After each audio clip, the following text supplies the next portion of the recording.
नमस्कार, good afternoon. काफ़ी समय से आपको इंतज़ार था कि Himachal Pradesh state cooperative bank की डिटेल एडवर्टाइजमेंट कब आएगी। तो सबसे पहले आपने इसका शॉर्ट नोटिस देखा था जिसमें कि 232 पोस्ट जूनियर क्लर्क की भरने को कहा गया था। अब इस वीडियो में हम डिटेल में जानेंगे क्या सिलेबस रहेगा, क्या पेपर का पैटर्न होगा और कितनी पोस्टें होंगी कैटेगरी वाइज। तो 232 पोस्टें ये रहने वाली हैं। 158 पोस्टें जो है वो अंडर डायरेक्ट रिक्रूटमेंट कोटा है और 74 पोस्टें जो है वो PACS OCS कोटा के तहत ये भरी जाएंगी और IBPS मुंबई के माध्यम से ये भरी जाएंगी। इसके भरने की स्टार्टिंग डेट की बात करें तो 6/3/2024 से ये फॉर्म भरना स्टार्ट हो गए हैं और 31/3/2024 इसकी आखिरी डेट है।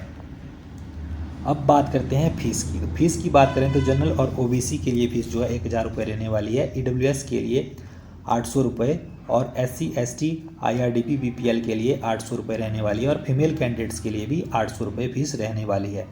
और कॉल लेटर आप एग्ज़ाम के 7 दिन पहले डाउनलोड कर सकते हैं और इसका जो ऑनलाइन एग्ज़ाम होगा वो कब होगा, लास्ट डेट से 5 से 6 हफ्ते बाद इसका एग्ज़ाम हो जाएगा और रिजल्ट आपका 15 दिन के अंदर अंदर इसका आ जाएगा।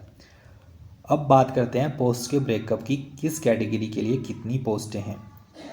तो जनरल की बात करें, जनरल के लिए 54 हैं, EWS ऑफ HP के लिए 11 हैं, SC ऑफ HP के लिए 23 हैं, ST ऑफ HP 6 हैं, OBC ऑफ HP 23 है, general ex serviceman of HP 12 है, SC ex serviceman of HP 5 हैं, ST ex serviceman of HP 2 हैं, OBC ex serviceman of HP 4 हैं, SC IRDP ऑफ HP 2 हैं और ST IRDP ऑफ HP 1 है, OBC IRDP of HP 4 हैं और general ward of freedom fighter of HP 2 हैं और SC ward of freedom fighter HP 2 पोस्टें हैं और 7 पोस्टें जो है वो पर्सन विद बेंचमार्क डिसेबिलिटी के लिए रखी गई हैं, 7 पोस्टें।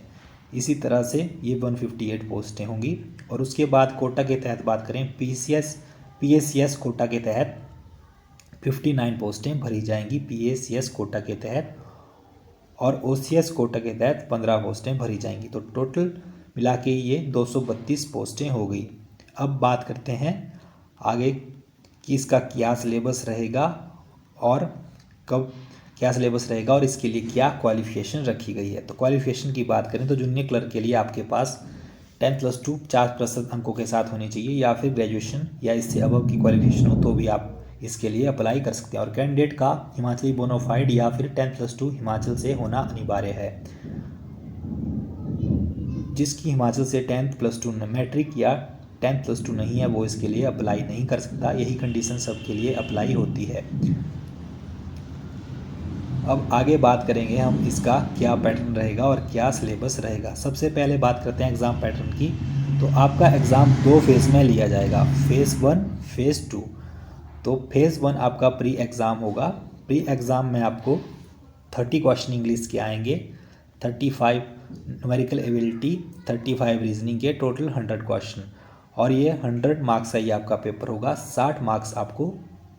60 मिनट आपको इस एग्ज़ाम के लिए दिए जाएंगे और ये दोनों लैंग्वेज में होगा, बाइलिंगुअल होगा, ये हिंदी और इंग्लिश में ये आपका एग्ज़ाम होगा।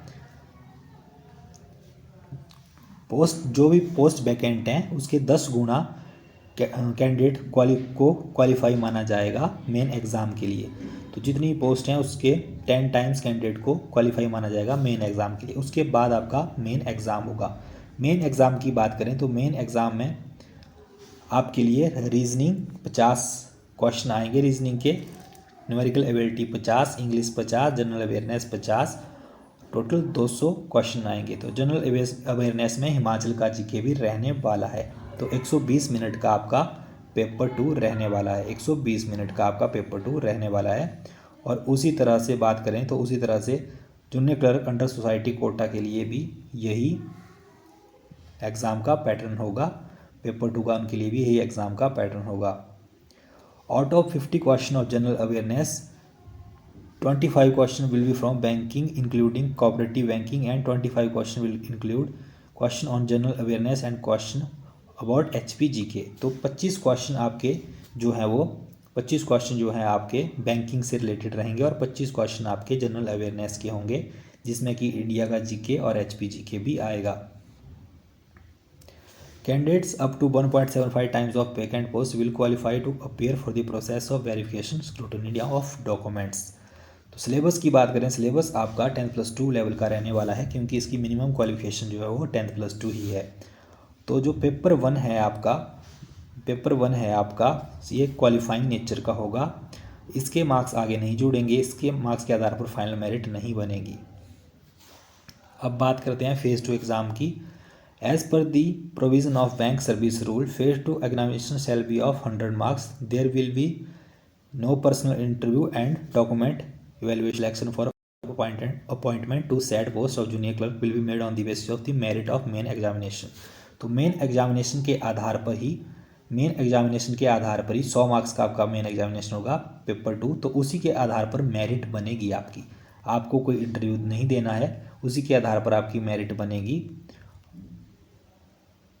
अब ड्यूरेशन की बात करें रिटन टेस्ट की, तो duration of phase 1 preliminary exam 1 hour का आपका पेपर वन मान लीजिए या प्री एग्ज़ाम मान लीजिए। पेपर 1 आपका 1 घंटे का होगा और 2 घंटे का आपका पेपर 2 यानी कि मेन एग्ज़ाम होगा। तो इस तरह से आपकी सिलेक्शन जो है वो आपकी मेरिट के आधार पर की जाएगी। पे की बात करें तो पे आपकी मिनिमम पे 19,900 लेवल 2 से 19,900 आपकी रहने वाली है। 19,900 से लेकर 26,600 प्लस एडमिजिबल अलाउंस, इतनी आपकी सैलरी रहने वाली है। और एज क्राइटेरिया इसके लिए 18 से 45 वर्ष आपकी आयु होनी चाहिए, इसके बीच आपकी आयु होनी चाहिए। बाकी कैटेगरी वाइज रिलैक्सेशन भी दी गई है। SC ST को 5 साल की दी गई है रिलैक्सेशन कैटेगरी वाइज। तो इस तरह से फिजिकली हैंडीकैप्ड को भी 5 साल की, OBC को 5 साल की, वार्ड ऑफ फ्रीडम फाइटर को 5 साल की, जो कैंडिडेट गवर्नमेंट सर्विस में है, HP गवर्नमेंट में है, उनके लिए भी 5 साल की एज रिलैक्सेशन दी गई है। तो इस तरह से आप इसके लिए अप्लाई कर सकते हैं। इनकी ऑफिशियल वेबसाइट पर जाकर इसके लिए आप अप्लाई कर सकते हैं। अब अप्लाई आपको कैसे करना है वो आप इस PDF को हमारे टेलीग्राम चैनल से या इनकी ऑफिशियल वेबसाइट पर जाकर डाउनलोड कर सकते हैं, वहाँ से आप देख सकते हैं। इस वेबसाइट पर जाना है आपको www.hpscb.com पर जाना है और यहाँ पर जाकर आपको इसके लिए रजिस्टर करना है और अप्लाई कर देना है। तो आज के लिए इस वीडियो में इतना ही। अगर वीडियो अच्छी लगे तो वीडियो को लाइक जरूर करें और चैनल को सब्सक्राइब करना ना भूलें। इसकी PDF आपको टेलीग्राम चैनल पर मिल जाएगी और लिंक डिस्क्रिप्शन में इसका मिल जाएगा आपको हमारे टेलीग्राम चैनल का। धन्यवाद।